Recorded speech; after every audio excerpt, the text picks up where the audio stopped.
Hello, and a very warm welcome back to the Andrew Eborn Show, where my very special guest is the wonderful Madhav Sharma. How are you?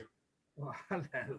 Good afternoon. Yeah, I'm fine, thank you. And you? I'm very, very well. And last time you left us in this cliffhanging moment, you had just got a scholarship to RADA, and you were explaining how that came about, and you were learning that they were asking for fees first of all, and you said you had no fees, and so they found this money tree from somewhere. What happened after that?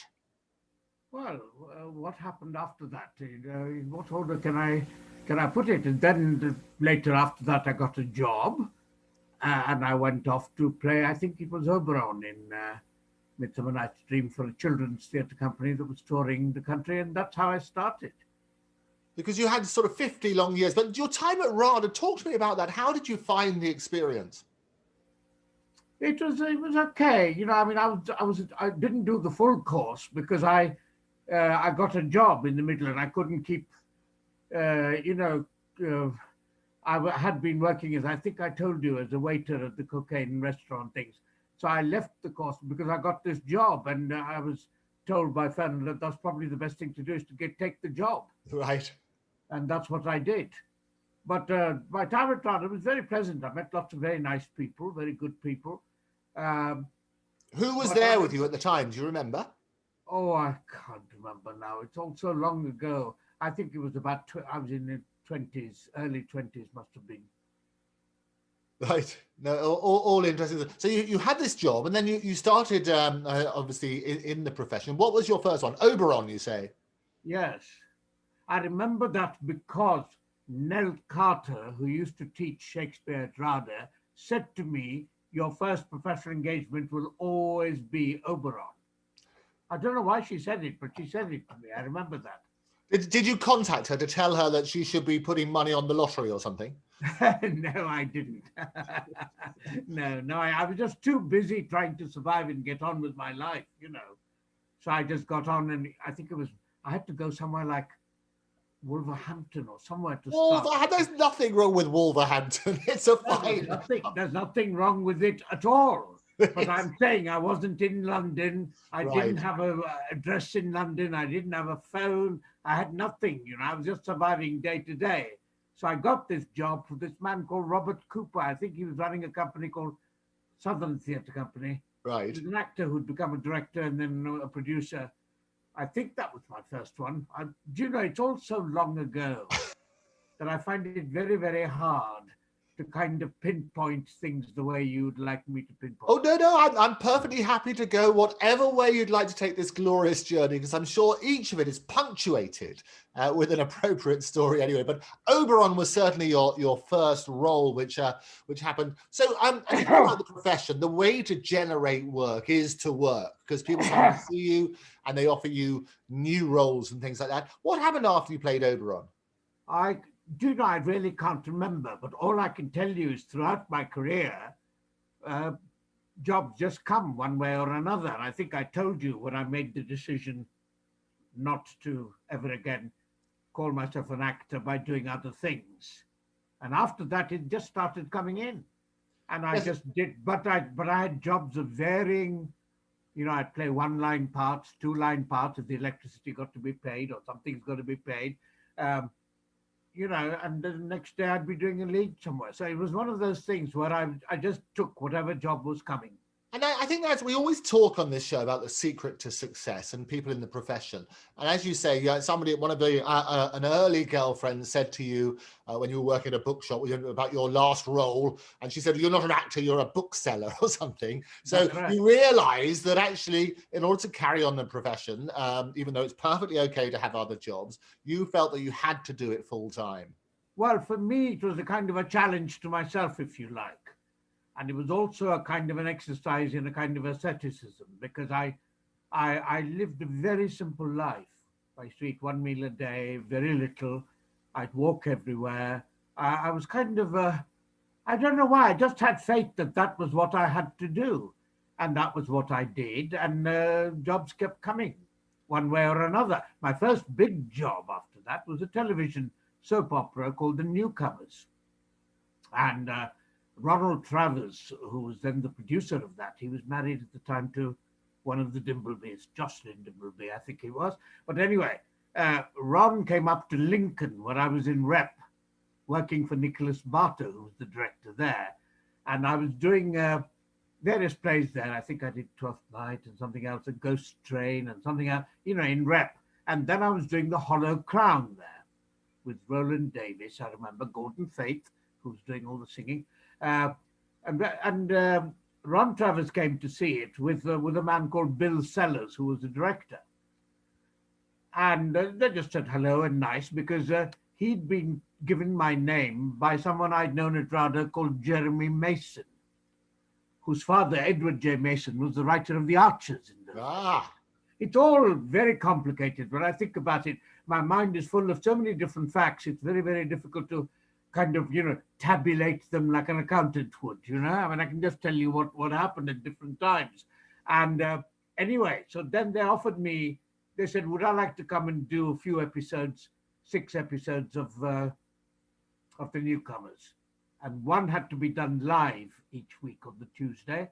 And on the Wednesday, I think it was, we recorded the episode that went out on the Friday after the Top of the Pops recording in Lime Grove Studios. Right. And which did you prefer? I mean, a lot of people say they prefer doing live, but in soaps, it's quite difficult sometimes, and some people adapt. Quite difficult. In fact, I remember a very wonderful actress called Eileen Page, an older actress, who said to me that she was leaving the soap because she couldn't bear the tension anymore.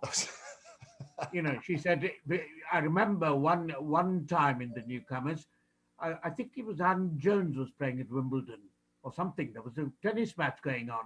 So we kept being put on standby, and then we stood down because the match kept going. Either one person won one game and the opponent won the other game. And those were the days when the producer would stand right by the camera and he would move his fingers if he wanted you to go faster or go slower because somebody was coming. It's okay.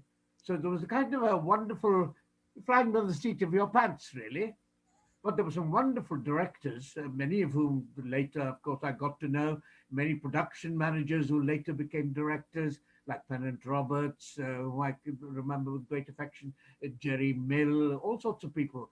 So one just went on from there. And I've never kind of kept, because wasn't a normal person with a normal family, with a normal home, normal things. There's nothing about me is normal. So I didn't keep any records. I didn't, and various people have finally gone in and checked out that actually I'm telling the truth, because I didn't I always say, never let the truth stand in the way of a good story, but you've got a good story and the truth. So I think it works. Well, it is difficult though, because sometimes, yes, you can be tempted to exaggerate to make a good story, and that's fine. But the only problem is that my story is so extraordinary. It's like a bad Bollywood movie. It goes on and on and on and gets into every kind of area of life, and it makes no sense at all to me. Well, no, the great thing about Bollywood movies, though, and I haven't seen this in your career yet, is a bit of dance. There's always a lot of dance, a lot of music. Are you a dancer? I did Fiddler on the Roof. There you go. I went to Fiddler on the Roof to audition when Lex Houtsmith was taking it over at the Haymarket. A Dutch opera singer was going to play Tevye. And I went to audition, and I remember Vicky Brinton and her husband, Richard, who was the lighting director and the producer, were holding the auditions. And I did it, and they said, and I said, well, why shouldn't I play any part? Why can't I be Jewish? There are lots of Indian Jews. And Vicky said, absolutely. And they cast me as Perchik. What? I remember being very disappointed when I didn't get the film because Paul Michael Glaser got it.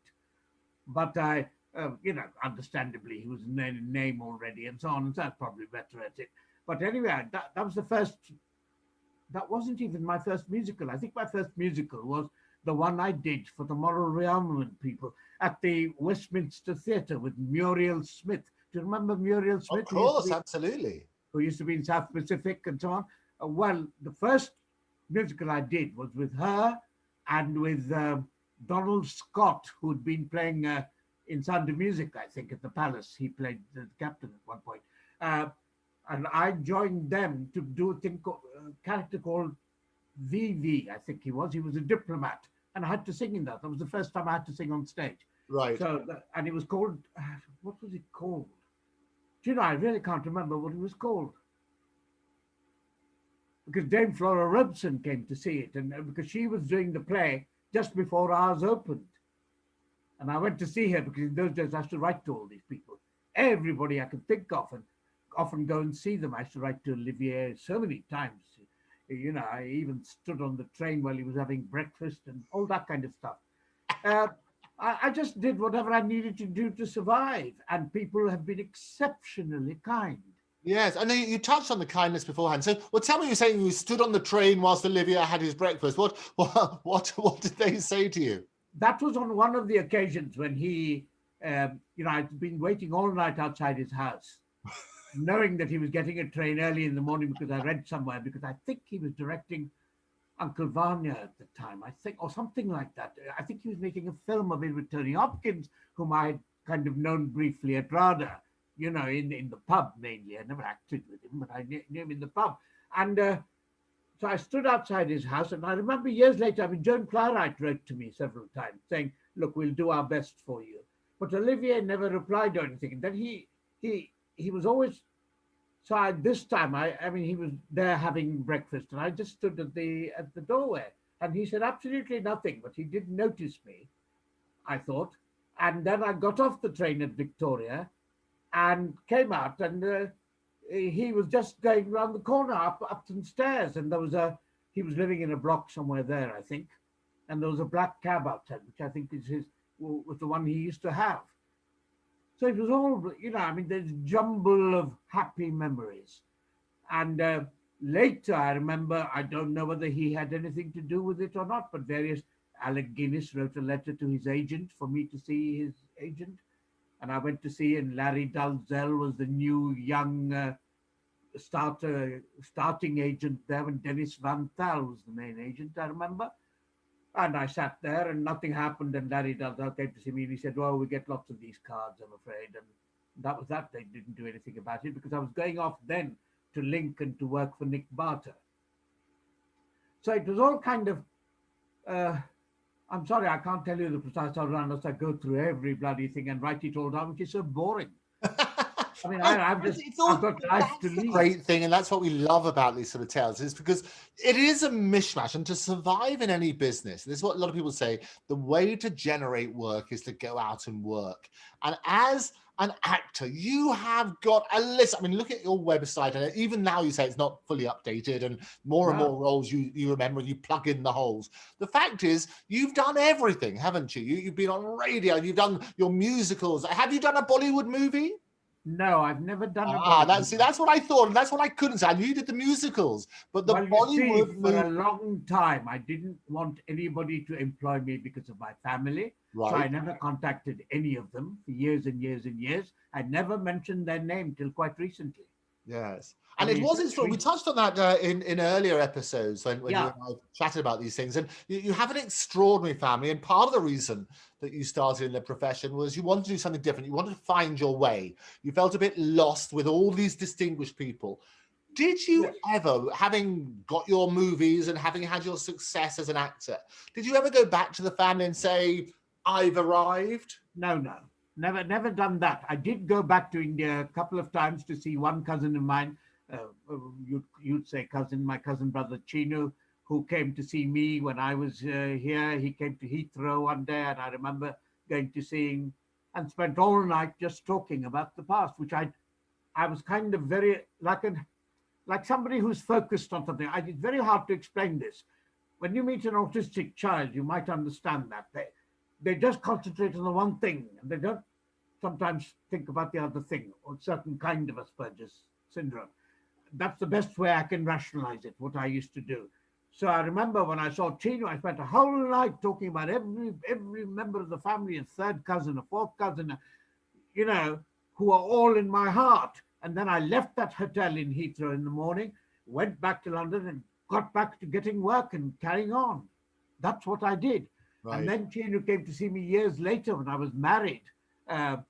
He came, and my ex-wife and I took him to dinner to an Indian vegetarian restaurant that used to be near King's Cross called the Gunpat, which was run by a man who knew members of my family in Madras, in Chennai. Right.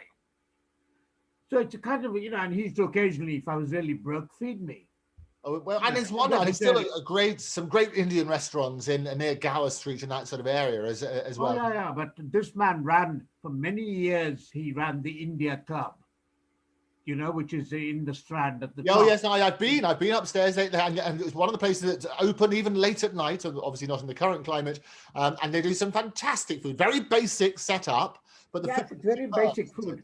But you see, it was run for many years by a German woman, and then before that was Ramalingam, he was called, this man he came from Madras. He ran it for many, many years. See, V.K. Krishna Menon, India's foreign minister under Nehru, started it for his fellow students when he was at London School of Economics.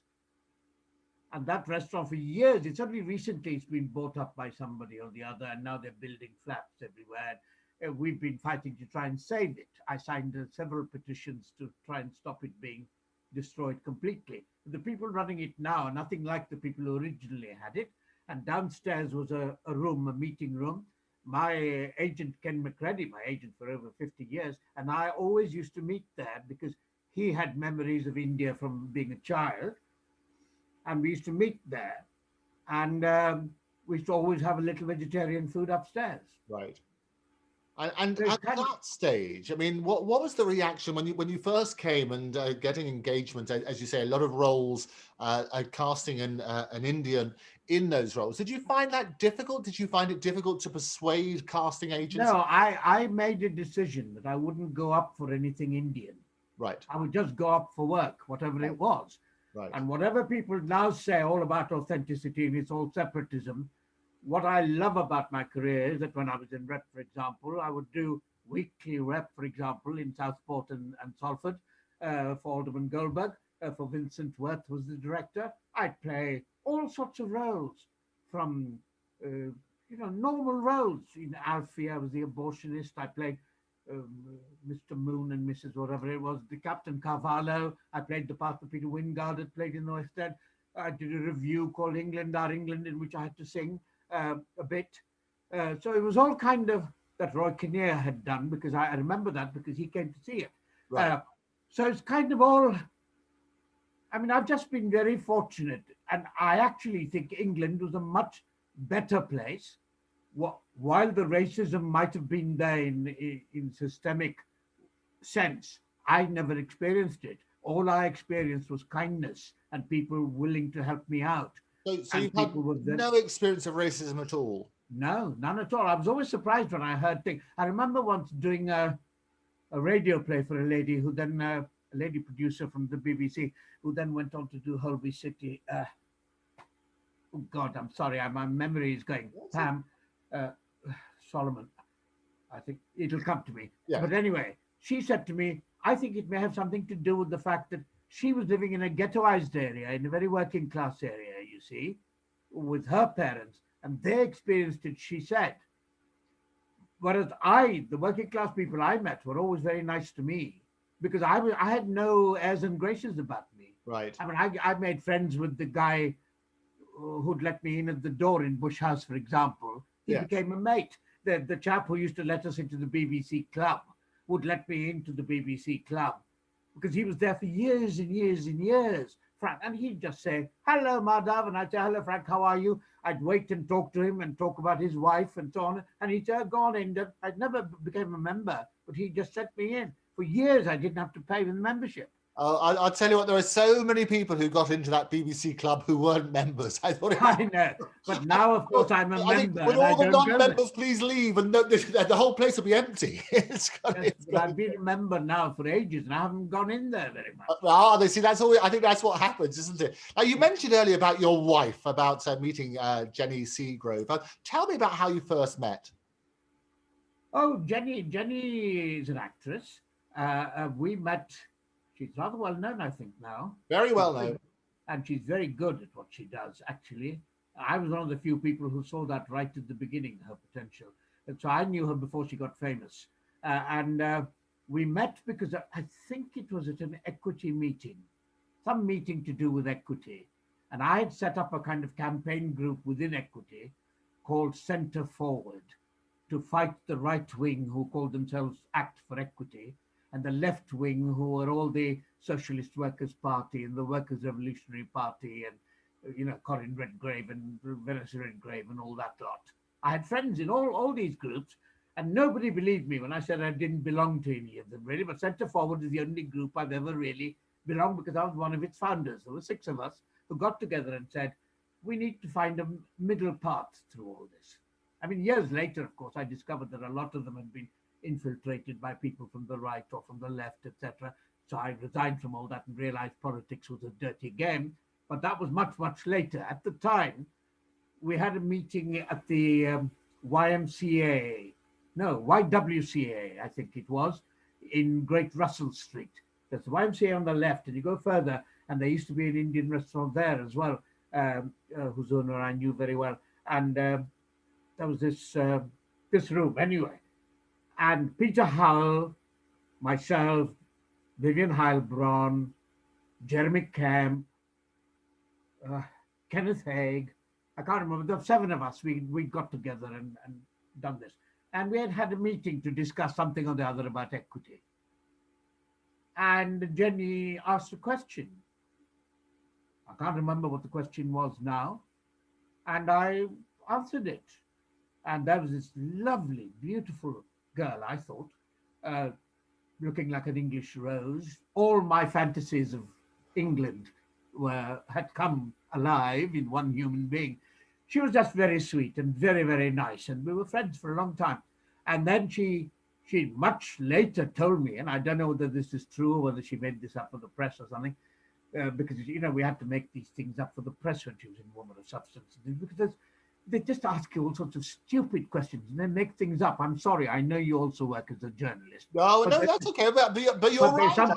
They sometimes talk to you, and they don't talk to you in detail. And they print the stuff out of context, and so everybody thinks you're lying.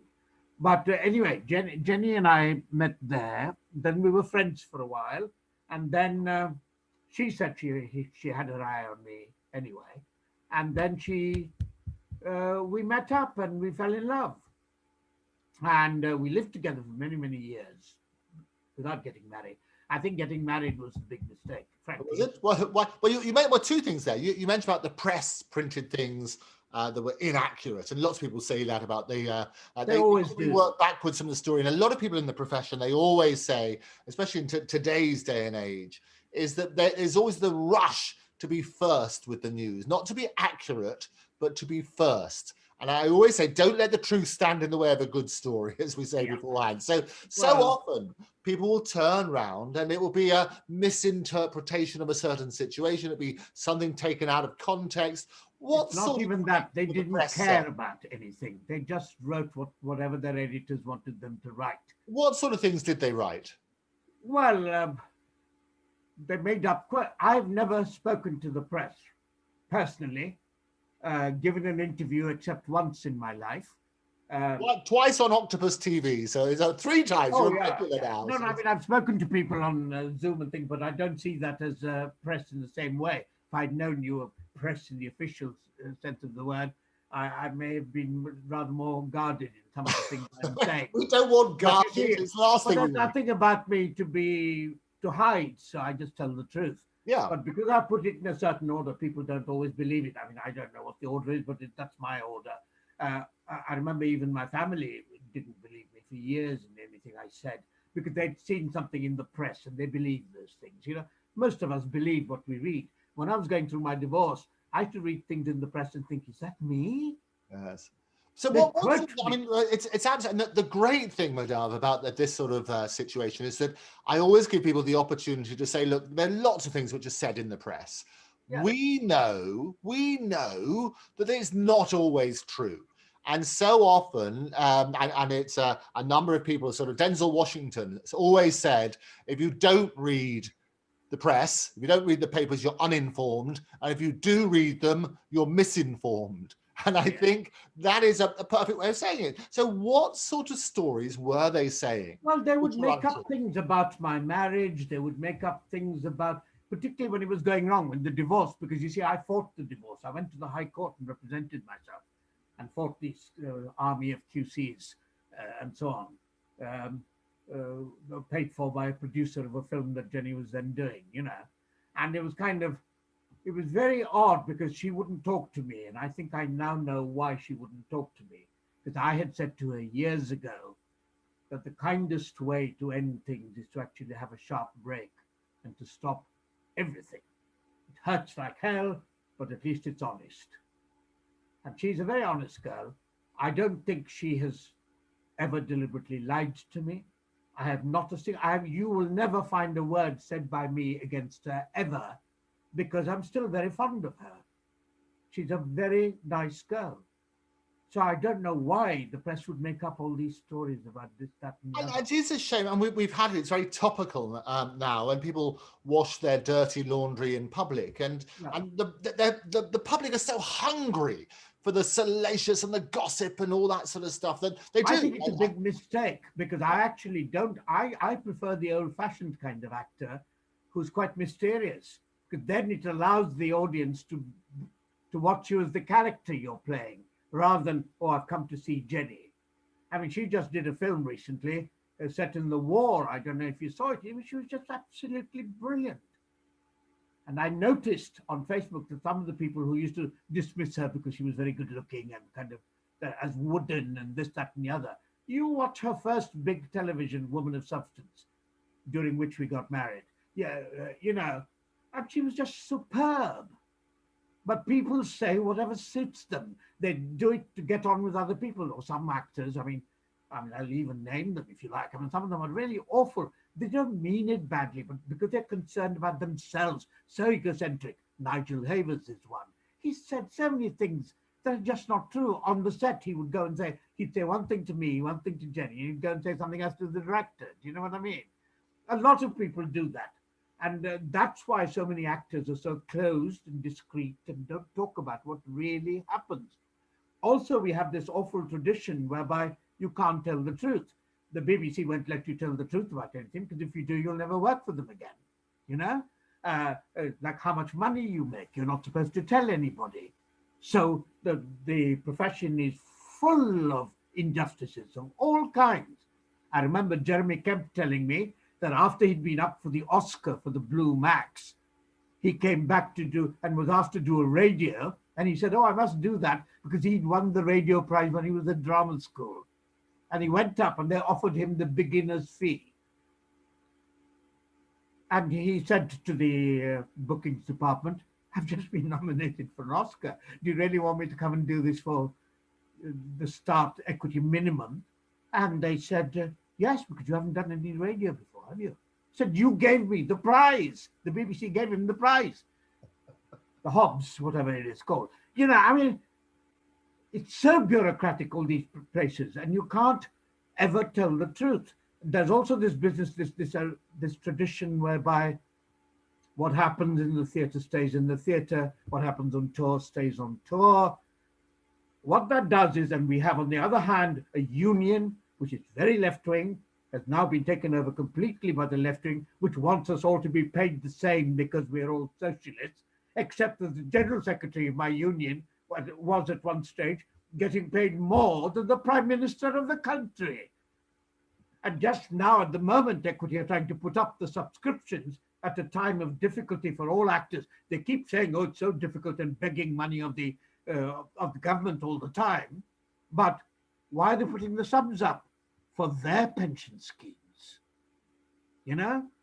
And you are being quite... The left is every bit as corrupt as I used to think the right was.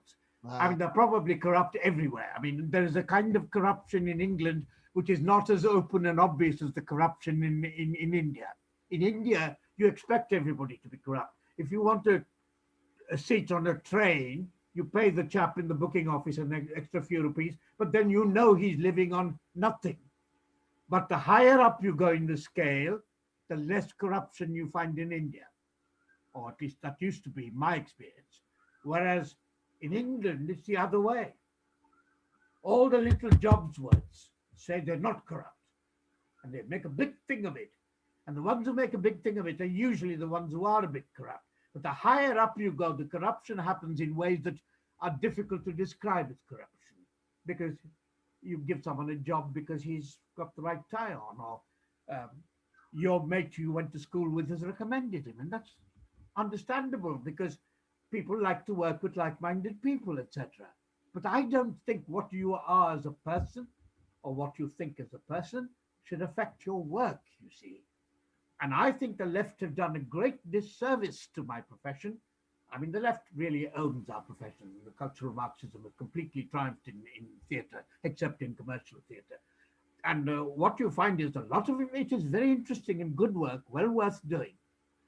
But, God, I mean, they all talk about equality, and they're all on salaries of 150,000 and 200,000. You know, look at the people who run the theatres. Look at the, you know, Rufus Norris's salary. I think it's right that he should get paid 150,000 because he's running the National Theatre. But don't tell me we've all got to be paid the same because we're all actors. So now you get somebody fresh out of drama school getting paid the same as somebody who's been doing it for 50 years. And all we're talking about is £20 or £30 difference these days anyway. Now that equity has sold out all our repeat fees and things for soaps, etc., that's why the same people are there, the people who started those soaps, because they've built their lives around it. And this thing whereby the employer encourages you to be associated with the character you play. Whereas I always make a point of saying, when I was doing EastEnders recently for 2 years, I kept talking about Coronation Street, which I did 6 months years ago, and which I've done 5 times in 5 different roles. But people don't like it. They don't want you to be an actor. They want you to say, I am whatever character you're playing, you know? And that's why I hate it. I hate that kind of egocentric belief that that's what acting is. It's about fame and being associated with, you know, Bill Roach is Ken Barlow in Coronation Street. No, he's not. He's a bloody good actor. I've seen him do Greek drama, particularly when John Bowen used to write some stuff for him at the Stables Theatre Company. I mean, Pat Phoenix, I've seen her do plays at Oldham and so on in between her breaks in Coronation Street in the old days. And the lady who played Dina Sharples, played beautiful classical music, you know, Violet Carson. She once invited me to her house and played me some beautiful, and she was terribly highly well-bred and so on. All this business about you can only be what you are, you can only write what you know, is usually done by very mediocre people, in my opinion. And certainly, and this is that there's a pattern and a real passion in the way that you speak about these things. And obviously, what I like to do, to be fair, I make sure that everything is balanced and give people a right to reply. So I tend not to. Of course, there is the other side of the argument as well. I mean, There are people who, I mean, if Gregory Doran is right, for example, the artistic director of the Royal Shakespeare Company, since I'm offending so many famous people, why not offend him now? He says you have to be gay to play Bassanio and Antonia, right?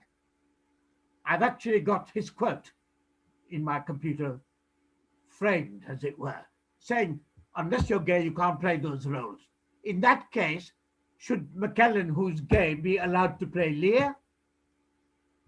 Actually, McKellen's a very good actor, and it doesn't matter whether he's gay or straight, as far as I'm concerned. Oh, no, absolutely. I was in his pub last night. Were you? The final thing down at the Grapes in Limehouse. So yes, I love that pub. Actually, it's wonderful, isn't it? But it does raise an interesting thing, and we talk about, and you're right. There should be something within the thing where it's acting. That's what it is. So the whole point of the suspension of disbelief, the whole point about the concept of the suspension of disbelief is that they should imagine who you are, and you should do everything to facilitate that. But so I think it's also the other point, and you touched on this earlier, and it's very interesting in your views, but it's basically trying to redress the balance. This is what we're talking about when we're talking about discrimination and so on and so forth, because so often people have been excluded, and therefore the argument would be, and I say we like to balance the argument would be all these years have been excluded, and therefore if there's a role for such a person or whatever it might be, then the person who fits within that side should get that role. And you're talking about whether it's about disabled or sexual, anything, all that sort of stuff. And your point is that we should be in a society where anybody can play anything because it's about a suspension of disbelief. That's Isn't right. that a fair comment? Yes, that is a fair comment. And I will tell you this as well. that for all the work of the left now in all these groupings, Me Too, they're all worthwhile causes. The Black Lives Matter, all these people, what they're forgetting is actually a lot of this happened long before all these movements came and happened much more frequently. Sam Dastur is Indian. Look at the parts he's played. Just watch I Claudius and see how good he is in that. I mean, this has been going on for ages. Edward D'Souza, on radio, the man in black. I mean, he's half Portuguese and half Goanese, but he only talked about the Portuguese side in those days, because if he said he was part Goanese, he probably wouldn't have got the role, I suppose. I don't know. But the point is, it always went on. But then a friend of mine was telling me the other day that when she was a very well-known radio actress, and you know her and I know her, and she told me that when she went into the office of the director of head of drama, radio drama, he said to her, she wanted some time off from the radio soap she was doing, etc. And she wanted to do the director's course on television as well. And he said, oh, no. You've got the most beautiful eyes. You mustn't become a director and deprive the audience of the pleasure of them. I don't know, was that him making a pass? Was it him being funny? I have no idea, because I didn't really know that particular man as well as I knew his predecessors and his successors. But today, it's all about, are you the right thing? If you put a real drunk on stage, he looks like he's overacting. You need a very skilled actor to be able to show you a drunk within 2 minutes. Yeah, and it is a fascinating argument which will go on. And I long for the day when it's no longer necessary and the best person gets the job. But at the moment, this is what they will say to redress the argument and to balance it properly. They will say at the moment people are being deprived of opportunities, and therefore we have to tilt the scale to make sure we redress the balance. Well, the question is how you tilt the scale. The question is, should you base it on merit, and should you base it purely on social representation? We're not talking about documentaries. We're talking about fiction. Drama is fiction. Until we get back to the idea that drama is fiction, it's not a documentary. We will never, we're just making sure that people's imaginations are kept even further away from themselves so that we can manipulate them more. And I'm afraid the politicians, whether they be of one side or the other, are interested in controlling us and lying to us. I mean, I'm sick and tired. If I hear another artistic director of a company talk to me about why he's a socialist and all actors must be paid the same, I'll just ask him his salary. And it is interesting because you have been, and you yourself have been involved with many politicians in the past, and you've been, when you were actively involved with Equity, you had Jim Callaghan. You also interviewed Enoch Powell straight after his. Talk to me about that. Well, what can I tell you about Enoch Powell? I found him one of the most charming and people I'd ever met. But then he had a certain charm. I decided, see, what happened was I was in the BBC club, okay? And people were talking, and I said, I want to do some radio. They said, well, go and find an interview, somebody you want to interview. And I said, okay. And I went to the pub, which was Finch's in Fulham Road. And I was there with Noel. I remember Noel giving me a pint on the house that day. And I was drinking away with Peter Stacks and that wonderful actor, Nigel Green, who come up from Oxford, from Brighton. Anyway, there we were drinking when I met this girl. And she was just very sweet and very nice. And I discovered that she was related to Enoch Powell, or rather she was best friends with Enoch Powell's daughter. Right. That's what it was. And I said, do you think he'd let me interview him? And everybody else said to me at the bar, oh no, he's just said he's not going to give any interviews. Nobody can get an interview with him. I said, well, that would be wonderful. Then I could be an exclusive. She said, well, why don't we ring and ask him? So we went to public telephone box and we rang Enoch Powell. And he answered, and she said, whatever she said to him, and she said, here's Madhav, I'm going to pass it over to him. And she gave to me, and he said, hello, who are you? And I said to Enoch Powell, you can have my fee. So that'll make it 25.